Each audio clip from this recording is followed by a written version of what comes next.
하나님의 가장 큰 계획은 무엇일까요?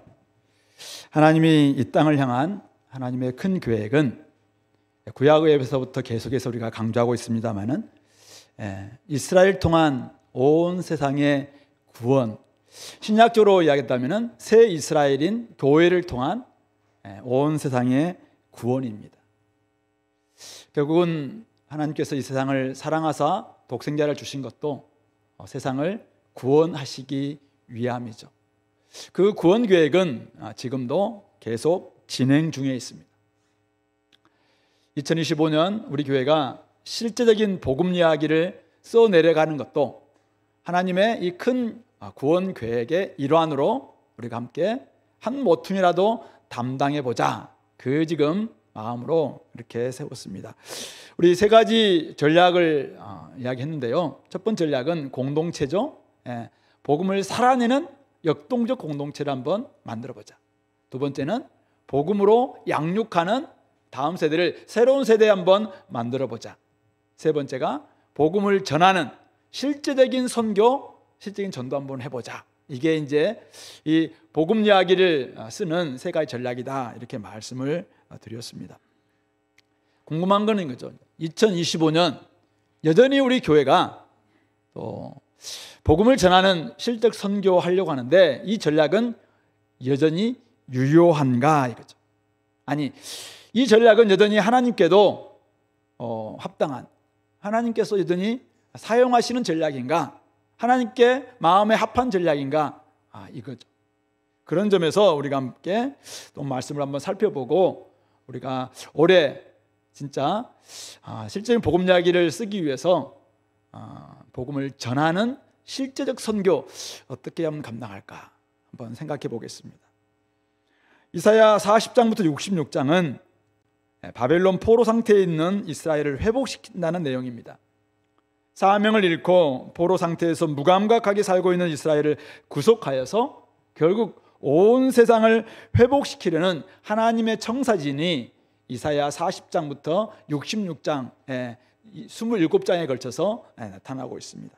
그런데 이스라엘, 이것을 감당해야 될 이스라엘도 포로 상태 가운데서 지금 눈멀고 귀먹은 상태에 있습니다. 이게 이스라엘이 가지고 있는 한계 상황입니다. 온 세상을 구원하려고 하는데 온 세상 또한 우상 숭배에 빠져서 여전히 눈멀고 귀먹은 상태에 있습니다. 이스라엘도 깨워야 되고 또 세상도 깨워야 되는 이 두 가지의 비전이라 했죠. 이것을 위해서 오늘 하나님께서 어떻게 이스라엘에게 말씀하고 있는가, 오늘 45장은 계속해서 그 이야기를 하고 있는데요. 첫 번째는 1절부터 13절, 오늘 읽었던 이 13절에서는 고레스를 통해서 이스라엘을 구원하겠다는 전략입니다.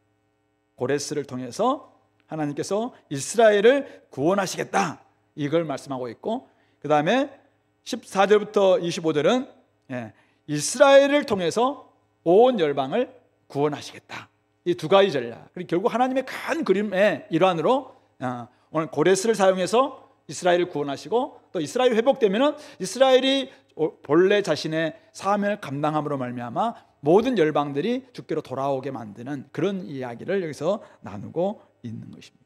먼저 우리가 본문을 한번 살펴보고 여기에 본문 속에서 나타나 있는 몇 가지 원리를 가지고 오늘 우리 공동체에 적용할 수 있는 거리가 뭘까 한번 생각해 보겠습니다. 하나님은 페르시아 왕 고레스를 어떻게 부르십니까?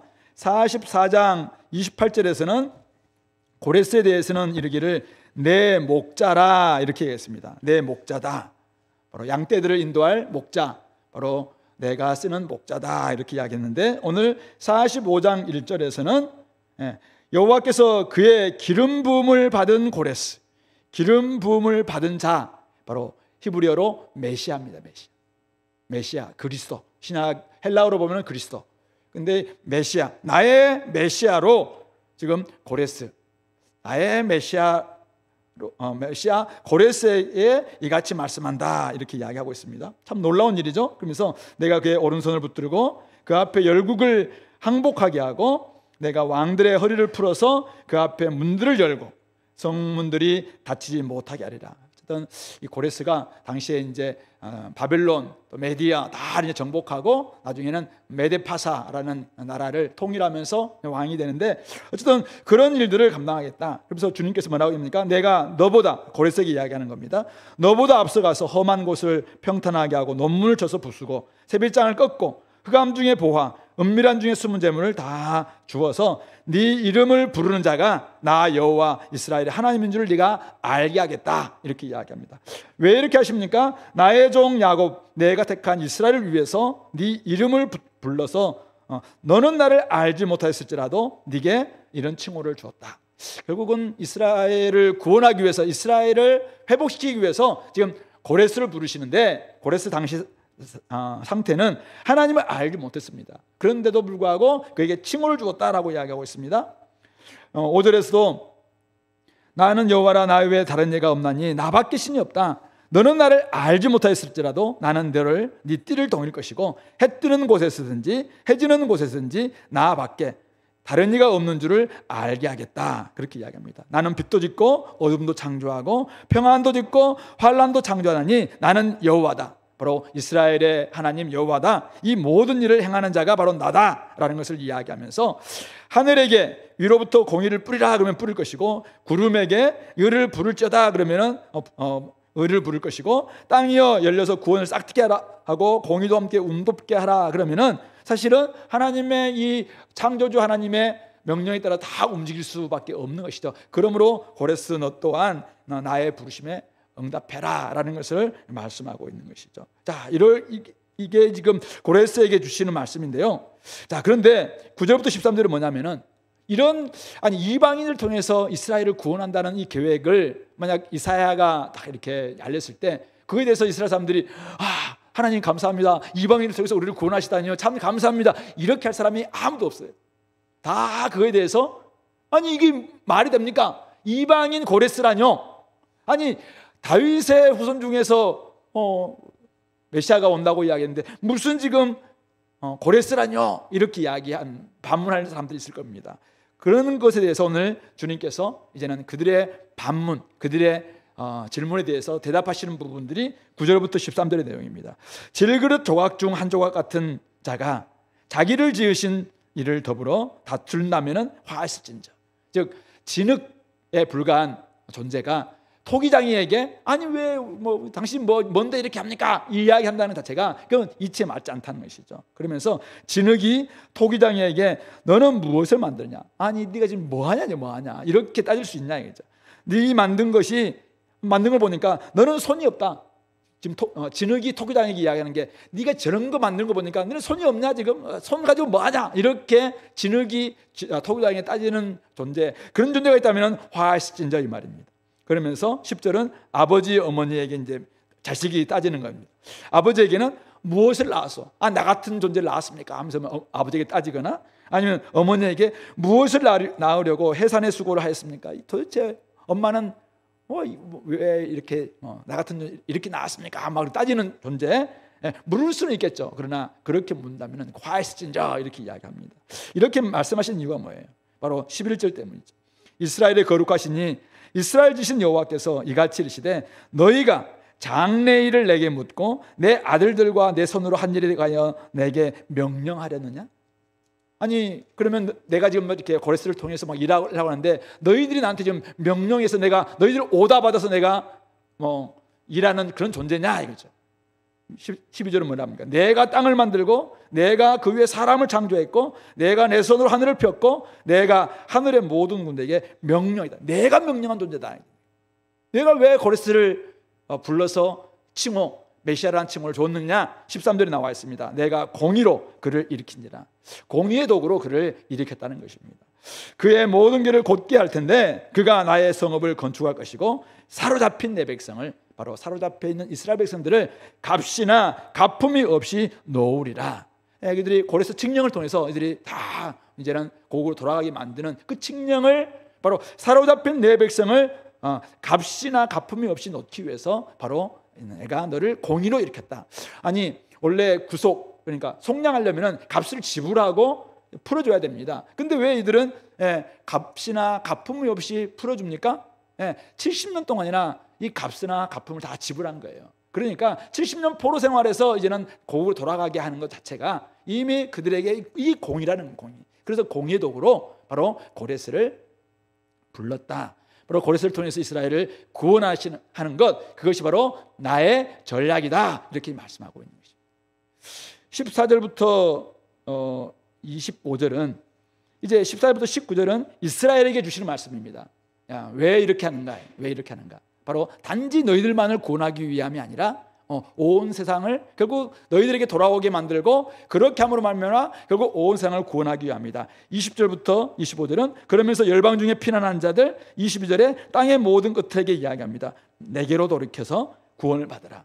바로 그런 메시지를 전하고 있는 것입니다. 14절의 말씀 보면은 애굽의 소득, 또 구스는 에티오피아죠. 또 스바의 장대한 사람들, 스바는 아라비아 저쪽인데요.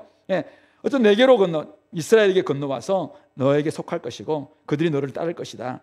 다 너에게 굴복하고 간구하기를 하나님이 과연 내게 계시고 그 외에는 다른 하나님이 없다 할 것이다. 그렇게 하기 위해서 너희들이 회복돼야 된다 이것입니다. 그러면서 구원자 이스라엘 하나님이여 진실로 주는 스스로 숨어 계시는 하나님이셨습니다. 이렇게 고백합니다. 그러니까 하나님이 숨어 계시다는 말은 두 가지 의미가 있겠죠. 이스라엘 관점에서는 아니 이렇게 하나님이 늘 숨어 계셨기 때문에 우리가 이렇게 고통당하고 바벨론 포로 생활 가운데서도 70년 동안이나 아무런 하나님께서 앞서서 일하지 않는 그거에 대한 이야기가 될 수도 있고, 이 고백은 결국 이스라엘의 구원자 하나님은 스스로 숨어서 계셨지만은 열심히 일하고 계셨다는 거예요. 구원을 위해서 일하고 계셨다는 것이죠. 그러면서 우상을 만드는 자는 부끄러움을 당하고 욕을 받겠지만은 이스라엘은 하나님께 구원을 받아서 영원한 구원을 받으리니 그들에게는 영원한 부끄럼도 욕도 받지 않을 것이다. 이렇게 이야기합니다. 왜 그렇습니까?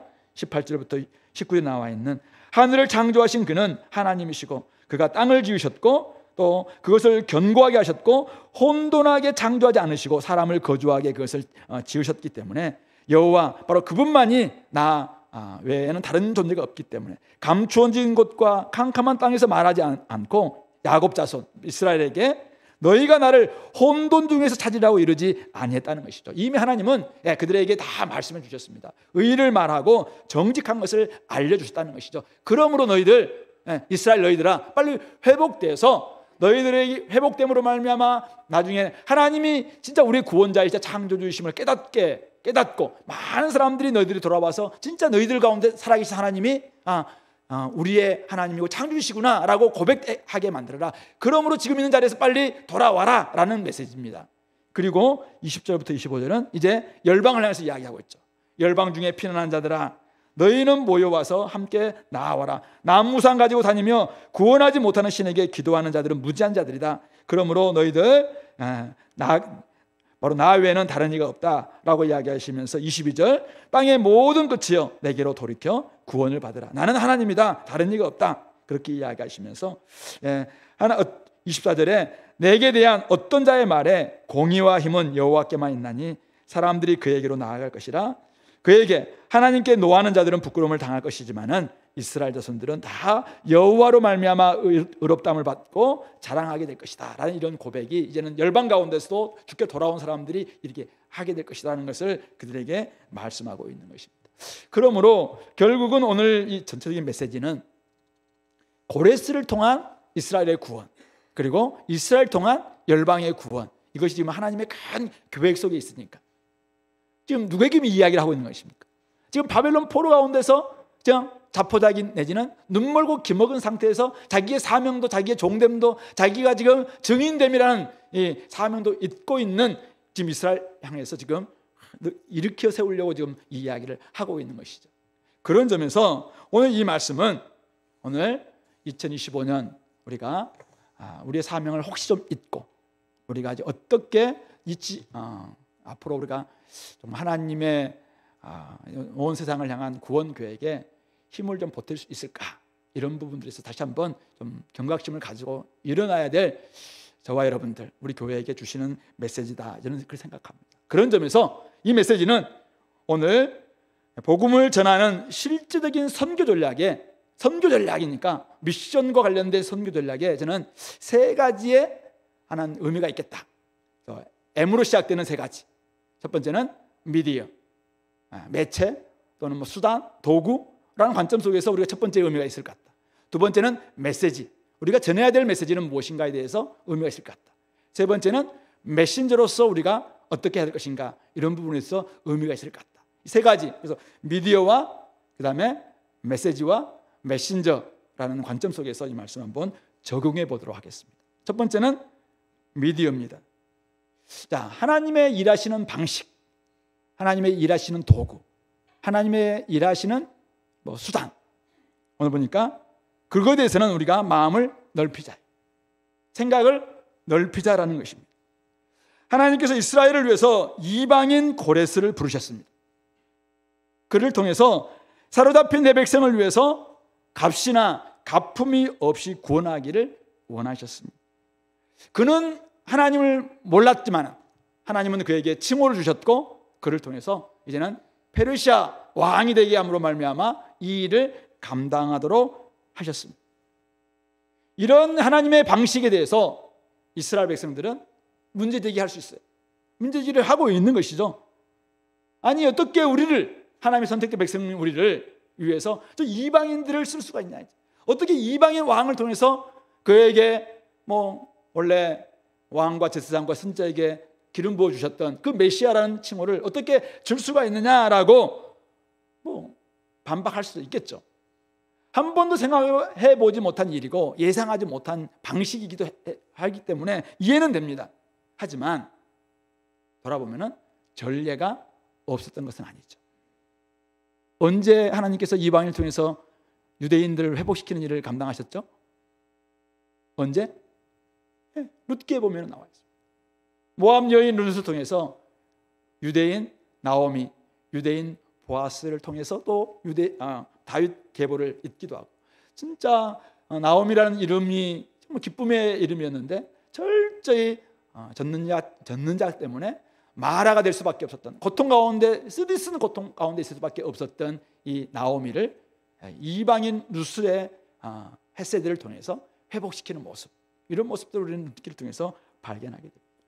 그리고 오늘 여러분들이 PBS 했던 여호수아 2장에 보면은 이방 여인 라합, 정탐꾼이 가서 지금 뭐 어떤 정탐을 한 거예요. 그 집에 들어가서 그냥 라합 만나고 온 거예요. 근데 결국은 라합의 어쨌든 보고 들었던 또 그의 고백을 통해서, 그의 행동을 통해서 이방인 라합을 통해서 이스라엘인 정탐꾼을 돕는 이런 모습들은 얼마든지 하나님께서 사실은 전례가 있었던 부분이다, 우리가 생각해 볼 수 있는 것이죠. 복음을 전하는 실질적인 선교, 오늘도 가능한가? 제가 이렇게 설교 제목 적어왔습니다. 이방인 고레스에게 이스라엘의 구원자라는 칭호를 부여하는 것, 이거 정당한가? 받아들일 수가 있을까요? 받아들이기 쉽지 않죠. 하지만 하나님께서는 그를 통해서 실제로 그 일을 하셨습니다. 실제로 그를 통해서 이스라엘의 구속을 이루셨습니다. 물론 본인은 잘 모르고 했을 수도, 하나님을 잘 모르고 했을 수도, 그러나 어쨌든 그를 통해서 하나님께서는 이스라엘을 값이나 가품이 없이 이스라엘을 속량함으로 말미암아 고국에 돌아오게 했고, 나중에 스룹바벨 성전을 짓게 만드는 그런 역사를 이뤘다는 사실은 잘 알고 있습니다. 자, 유대인 바울 입장에서 메시아, 십자가에 달린 메시아, 십자가에 달린 그리스도라는 이 수단, 이 미디어는 이해가 됐습니까? 바울의 입장뿐만 아니라 당시 유대인들의 입장에서도 십자가에 달린 그리스도는 저주의 상징이거든요. 이 미디어는 자기들에게는 한 번도 생각해 보지 못한, 그러니까 어떻게 해요? 받을 수가 없는 거죠. 그래서 어떻게 해요? 이것은 걸림돌이고 어리석은 짓이에요. 그러니까 어떻게 합니까? 회방하고 핍박하고 박해하고 막 그렇게 따라가는 것이죠. 그럼 어떻게 합니까? 하나님은 그 이름, 십자가에 달린 그리스도라는 좀 저주의 상징이죠. 근데 그 이름을 통해서 구원하기를 기뻐하셨던 것입니다. 고레스를 통해 불러서 사로잡힌 내 백성을 값이나 가품이 없이 놓으리라, 바로 고레스에게 나의 기름 부음 받은 자다 칭호를 부여하셨던 하나님처럼 오늘도 하나님은 우리의 삶 가운데서 다양한 방식으로 다양한 미디어를 통해서 하나님께서는 당신의 뜻을 이루실 수 있다라는 것을 말씀하고 있는 것입니다. 나중에 이 개념을 이해해야지 나중에 52장 53장의 이사야 고난받는 종을 통해서 고난받는 종이 결국은 속량함을 이룰 수 있다는 이 개념도 이해될 수가 있는 것이죠. 오늘 우리 삶 가운데서 복음을 전하는 하나님의 선교, 실제적인 선교를 감당할 때 우리 어떤 전략을 쓸 것인가, 어떤 방식을 쓸 것인가, 그동안 써왔던 방식만 계속 고수할 수도 있어요. 근데 얼마든지 시대가 바뀌고 전략, 방향, 여러 가지 상황이 바뀌면은 하나님께서 어떻게 하실 것인가에 대한 부분에 있어서는 우리가 이 부분들에서 마음 좀 열자, 생각을 좀 열자. 방식에 대해서는 얼마든지 우리가 하나님께서 어떻게 하실까에 대한 부분들은 열림이 필요하다는 것입니다. 후기 기독교 문화에 우리는 살고 있습니다. 기독교가 전혀 영향을 끼치지 못하고 있는, 이제는 더 이상 기독권이 아니에요. 기독교가 아니라 소수자로 전락할 수밖에 없는. 요즘 우리 한국 기독교 좀 특히 몇몇 기독교인들이 하고 있는 행태를 봤을 때는 더 영향력은 약화될 수밖에 없을 거라고 생각해요. 지금 한 14% 정도의 신뢰도라고 이야기하는데 앞으로는 더 10% 이하의 신뢰도로 떨어질 수도 있겠다라는 생각을 지울 수가 없습니다. 이럴 때 우리가 방식을 다 고정시켜놔요. 무조건 우리 나가서 그냥 불러와서 그냥 이곳에서 대형 집회를 통해서 뭔가를 하겠다. 이게 이제 한때는 먹혔습니다. 70년대, 80년대 빌리 그레이엄 목사님이 오셔서 저기 여의도 광장에서는 100만이 모여서 엑스플로 했던 그때는 먹혔던 전략이죠. 먹혔던 방식입니다. 제가 학교 다닐 때 80년대, 90년대 당시 때도 선교단체 이름을 딱 깃발만 꽂아도 수백 명이 모였던 그때는 그것이 또 먹혔던 시대가 있었습니다. 근데 지금은 누가 그 깃발 꽂는다고 찾아옵니까? 아무도 오지 않습니다. 끌어들이는 전략, 끌어오는 것 이것은 쉽지 않습니다. 그래서 이제 우리가 끌어들이면 안 된다면 어떻게 해요? 우리가 찾아가는 수밖에 없는 것입니다. 그런 점에서 조금 개념들을 좀 바꾸자. 그래서 커뮤니티, 옛날에 커뮤니티 전략, 우리가 잘 살아서 우리가 정말 분리된 우리가 거룩한 우리 안에서 재미있고 즐겁고 거룩하고 잘 지내면 사람들은 와 저기 뭔가 있다 싶어서 매력을 느끼고 왔던 시대가 있었습니다. 그런데 지금은 그것이 안 통하는 시대라면 어떻게 해요? 우리가 나아가서 이제는 그들 속에서 경계를 좀 허물고 경계성 속에서 끊임없이 왔다 갔다 하는 가운데서 이제는 전투하면서 그 안에서 함께 사귀고 그렇게 하면서 만들어가는 공동체 된다. 이 개념을 빅터 터너라는 사회학자가 커뮤니타스라는 이 개념을 씁니다.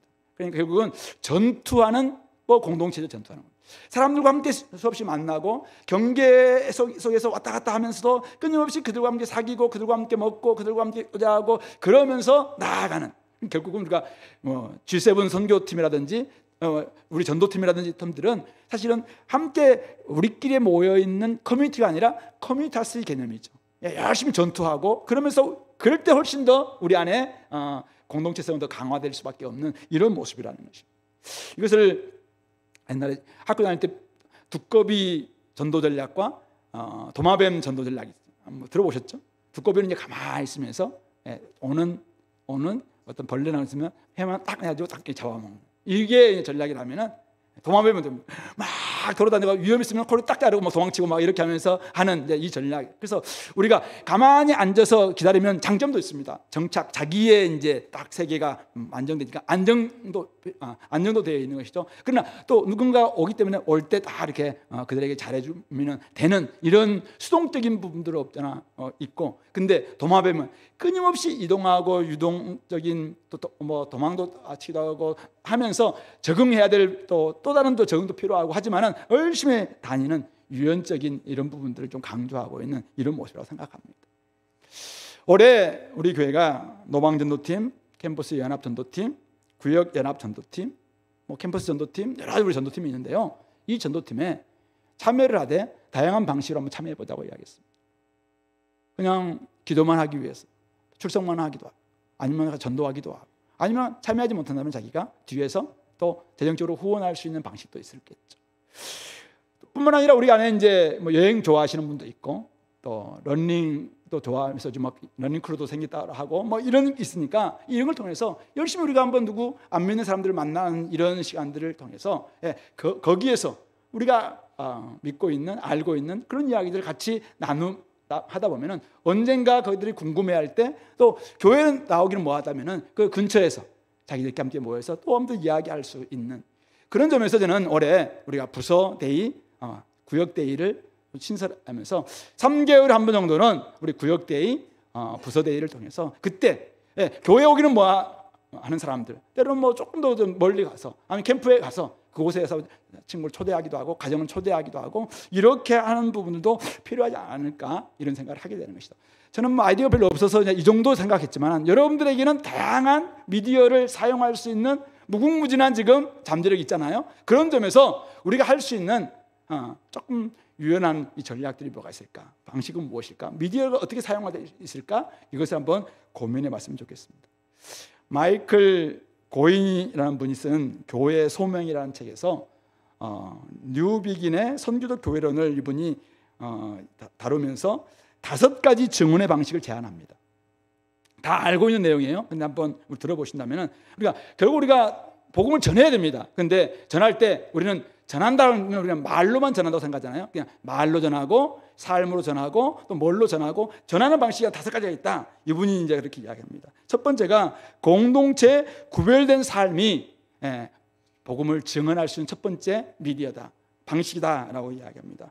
공동체 존재 자체가 구별된 삶이어야 된다. 공동체가 보니까 참 그들은 다르더라, 이런 모습들이 되어야 된다. 공동체 삶이 중요하다. 존재 자체가 전도가 될 수 있다. 두 번째는 다양한 삶의 영역에서 활동하는 평신도의 부르심. 평신도들이 뭐 목회자들은 교회에 주로 있지만은 나머지 우리 평신도는 다양한 직종에 지금 나가잖아요. 그곳에 하나님 나를 부르셨다, 그 마음을 가지고 그곳에서 사명을 감당하라는 것입니다. 직장을 생활 속에서 물론 소명에 대한, 직업과 소명과 관련된 부분에서 우리가 다른 이론도 있을 수 있겠지만은 어쨌든 삶의 다양한 영역에 하나님의 주되심을 우리가 인정한다면은 그곳에서 내가 살아내는 삶의 모습이 결국은 증언의 하나 형태가 될 수 있다라는 것을 이분은 이야기하고 있습니다. 세 번째는 정의와 평화와 자비의 행위들이 또한 증언의 형태가 될 수 있다. 그러니까 이 구원을 조금 확장시키는 겁니다. 그러니까 우리 구원은 우리가 영혼 구원만 생각하는데, 영혼 구원에서 결국 우리가 드러내야 될 열매는 뭐냐면은 정의와 평화와 자비의 모습으로 나타나야 된다. 그런 점에서 오늘 우리가 불의한 곳에서 정의를 실현하는 모습이라든지, 자비가 없는 곳에 진짜 자비를 베푼 모습이라든지, 또 갈등하고 분열하는 곳에서 평화를 만드는 어떤 행위를 한다는 것 자체가 굉장히 중요한 복음의 증언 행위다. 이분은 그렇게 이야기합니다. 그리고 네 번째가 이제 복음 전도입니다. 복음을 전하는데 반드시 복음을 전하는 데 있어서 2가지를 전해야 된다. 하나는 예수와 또 하나는 하나님 나라다. 이분은 이렇게 이야기합니다. 예수만 전했을 때는 너무 개인적인 구원의 강조점만 있기 때문에 개인 구원으로 끝날 수 있다는 것입니다. 그래서 예수를 전하고 반드시 하나님 나라를 전해야 된다. 그래서 하나님 나라가 온전히 임하는, 그래서 훨씬 더 넓은 영역에까지 예수의 복음의 영향이 드러날 수 있도록 만들어져야 된다. 만약 하나님 나라만 전하고 예수를 전하지 않을 때는 사회 활동 자체를 또한 복음의 확장이라고 생각할 수 있는 우려가 있기 때문에 반드시 예수와 하나님 나라를 함께 전해야 된다. 이분은 그렇게 이야기를 합니다. 그리고 5번째로 이제는 작은 소문자를 써서 미션스, 다양한 선교적인 활동들이 이제 나가서 세상에 나가서 복음을 전하거나 해외에 나가서 복음을 전하거나 다양한 선교 활동들, 이것이 결국은 증언의 방식이다. 이렇게 이야기합니다. 그런 점에서 오늘 우리는 2025년 제가 뭐 몇 가지만 이야기했습니다만은 여러분들이 한번 소그룹에서 한번 나눠보세요. 또 여러분들이 한번 살아내 보십시오. 그래서 제가 이번에 우리 전략 마지막에 보면은 우리 복음을 전하는 실적인 선교 이야기에서 보니 소그룹이 다양한 희노애락을 같이 나누는 그런 장이었으면 좋겠다. 제가 적어놨잖아요.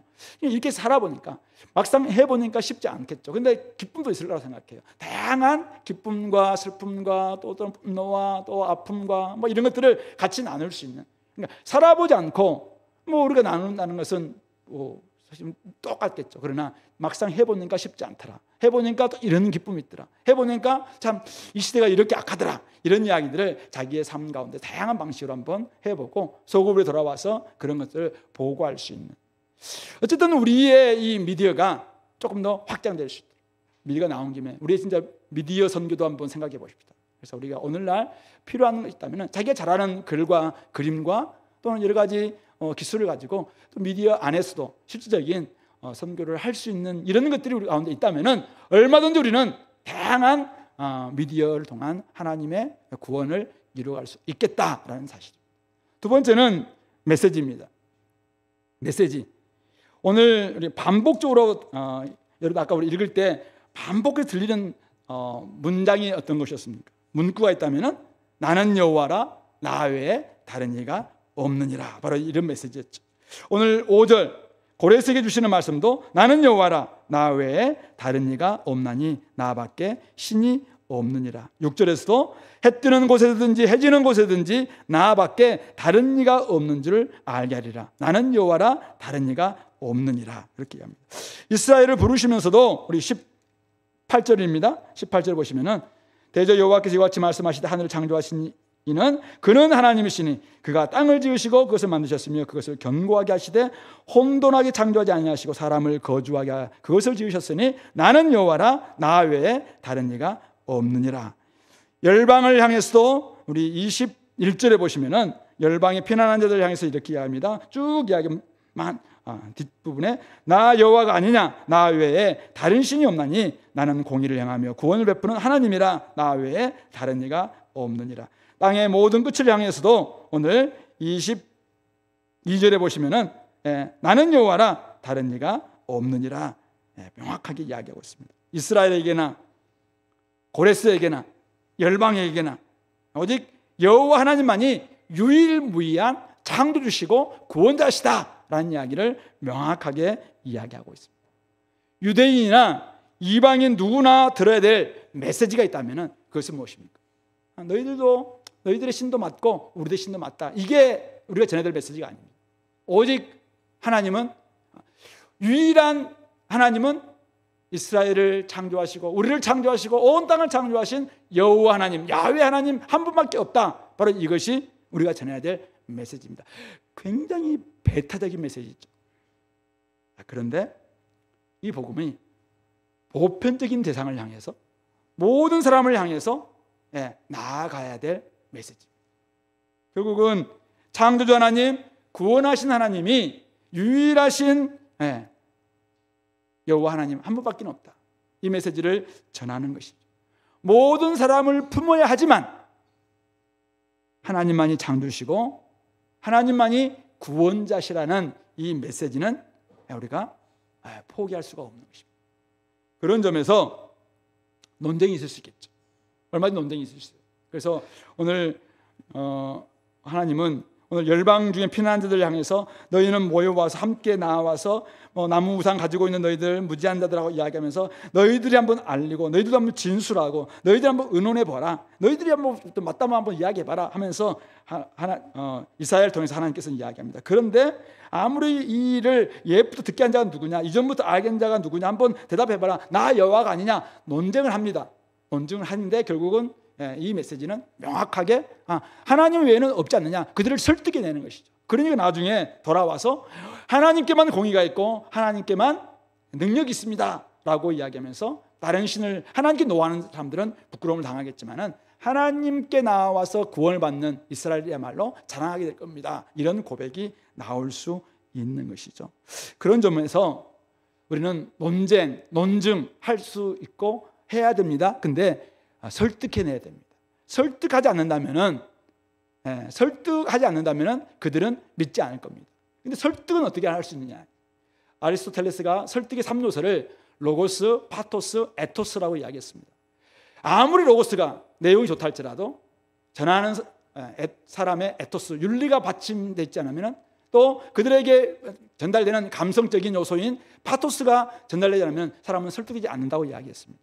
그런 점에서 우리는 결국은 메시지에 걸맞는 행위와 삶이 바탕될 때 이게 제대로 된 메시지가 될 수 있고 사람들에게 설득되는 메시지가 될 수 있겠다는 것이죠. 그러니까 말과 행위가 결국은 따로 놀지 않는다라는 것을 말할 수 있는 것입니다. 무슨 말입니까? 지금 하나님께만 공의와 힘이 있습니다 라고 막 외치는 사람이 있어요. 우리가 나가서 이제 하나님만이 구원자이십니다, 하나님만이 공의롭고 하나님만이 능력이십니다 하고 외쳤어요. 그래서 여러분들 하나님 믿으십시오. 와서 보니까 전혀 공의롭지 않아. 이 사람들에게는 말만 공의롭다고 이야기했지 자기는 불의해. 하나님의 능력입니다고 이야기하는데 그 능력은 하나님 나라의 능력이거든요. 하나님의 나라의 능력은 우리 고린도전서 4장에서는 뭐랍니까? 하나님 나라는 말했지 않고 능력이 있다고 이야기했어요. 어떤 능력입니까? 지금 잘 먹고 잘 살면서 막 왕노릇하고 있는 그걸 능력이라고 이야기하지 않았어요.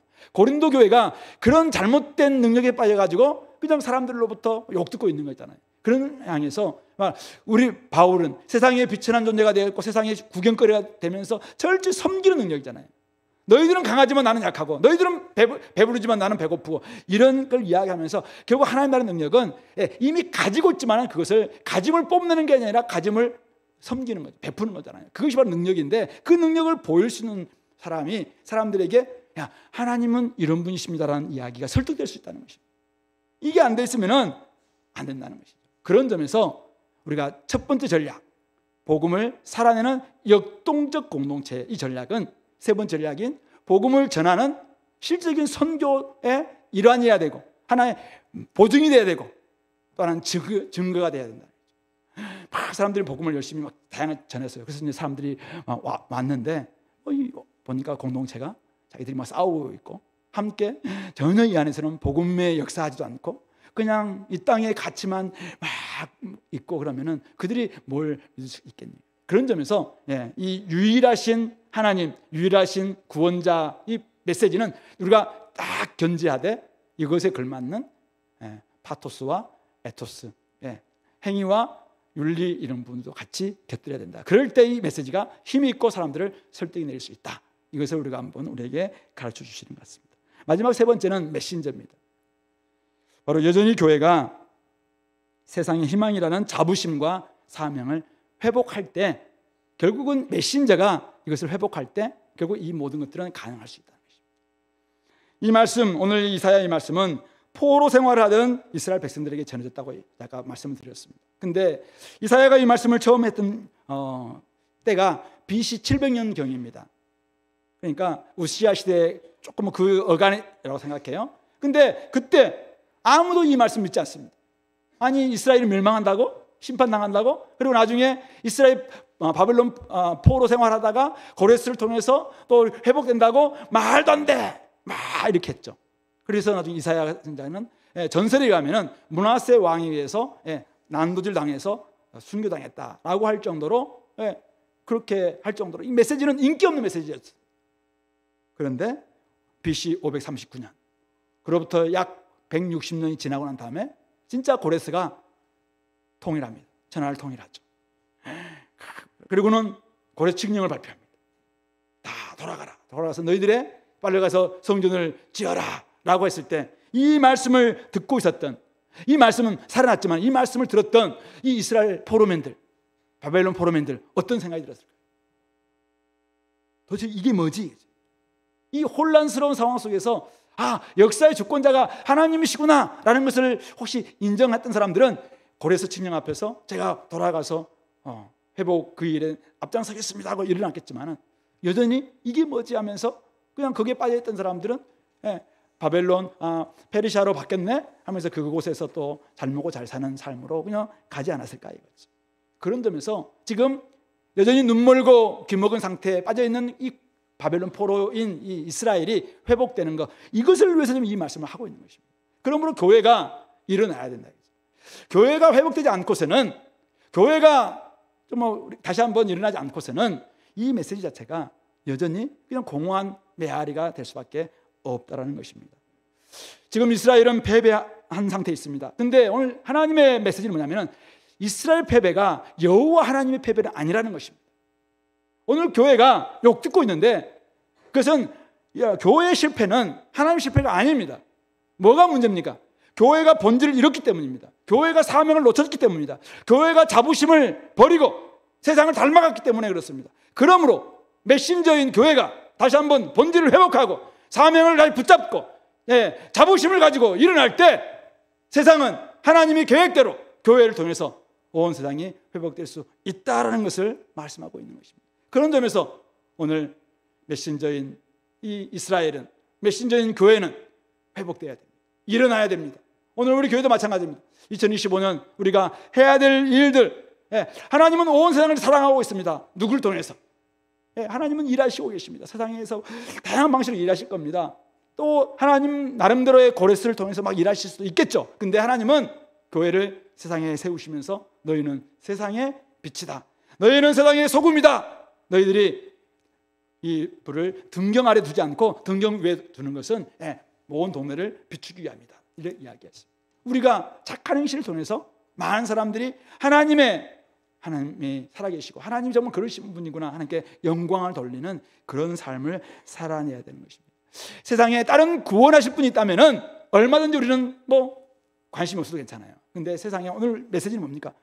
이스라엘의 구원자도 하나님 한 분뿐이고 열방의 구원자도 여호와 하나님 한 분밖에 없어요. 단지 그들이 지금 우상숭배에 빠져 있고 눈이 멀고 귀가 닫혀 있을 뿐이라는 것이죠. 그러므로 우리가 하나님을 믿는 것이 얼마나 중요한가, 하나님을 믿는 것이 얼마나 복된가, 하나님 믿는 것이 얼마나 영광스러운가, 하나님 믿는 것이 얼마나 하나님께서 우리에게 주시는, 하나님이 기대하시는 번영을 누릴 수 있는가, 이것을 진짜 그들에게 알려주고 보여주고 맛보게 해줄 때, 메신저가 살아날 때 결국 세상도 살아날 수 있다는 사실입니다. 공의를 행하며 구원을 베푸실 하나님은 오직 한 분뿐이고, 그럴 때 열방은 우상을 버리고 여호와 하나님께로 돌아올 수 있을 것입니다. 교회가 일어나야 하는 것입니다. 하나님께서 교회를 세우셨습니다. 하나님께서 교회를 세상으로 보내셨습니다. 하나님께서는 교회를 통해서 온 세상을 구원하기를 원하십니다. 이것이 하나님의 선교이자 하나님의 큰 계획입니다. 이스라엘이 하나님께로 돌이켜 했던 것처럼 오늘 우리 교회도, 우리 모든 성도들도 하나님 앞에서 회복되어야 합니다. 다시 말해서 일어나야 합니다. 열방을 주님께로 돌이키기 위한 사명을 회복해야 합니다. 말씀대로 역사하시는, 역사를 운행하시는 하나님을 우리가 진짜 신뢰한다면 이제는 우리가, 메신저인 우리가, 증인인 우리가, 하나님의 종인 우리가 일어나야 합니다. 그것이 절대적으로 중요합니다. 우리가 가만히 있다면, 물론 하나님께서는 또 다른 돌들을 통해서 일할 수 있다고 생각해요. 그러나 하나님은 지금도 교회를 부르시고 있습니다. 저와 여러분들을 부르시고 있습니다. 하나님은 우리 교회가 세상으로 나아가기를 소망합니다. 세상에 나아가서 교회가 교회로서의 본질을 가지고 사명을 회복하는 가운데서 메신저로서의 증언의 사역을 감당하기를 간절히 소망하고 계십니다. 복음을 전하는 실적인 선교 여전히 가능한가? 여러분들은 어떻게 대답은 무엇입니까? 복음을 전하는 실적인 선교 가능할까요? 대답이 없네요. 다시 한번, 복음을 전하는 실적인 선교 가능합니까? 동의하세요? 그러면 참여하시기 바랍니다. 기도하겠습니다. 여러분들의 마음속에 오늘 주셨던 메시지가 무엇인가요? 그 말씀 가지고 하나님 앞에 2025년을 맡겨드리면서 같이 한번 기도드리겠습니다. 기도합시다.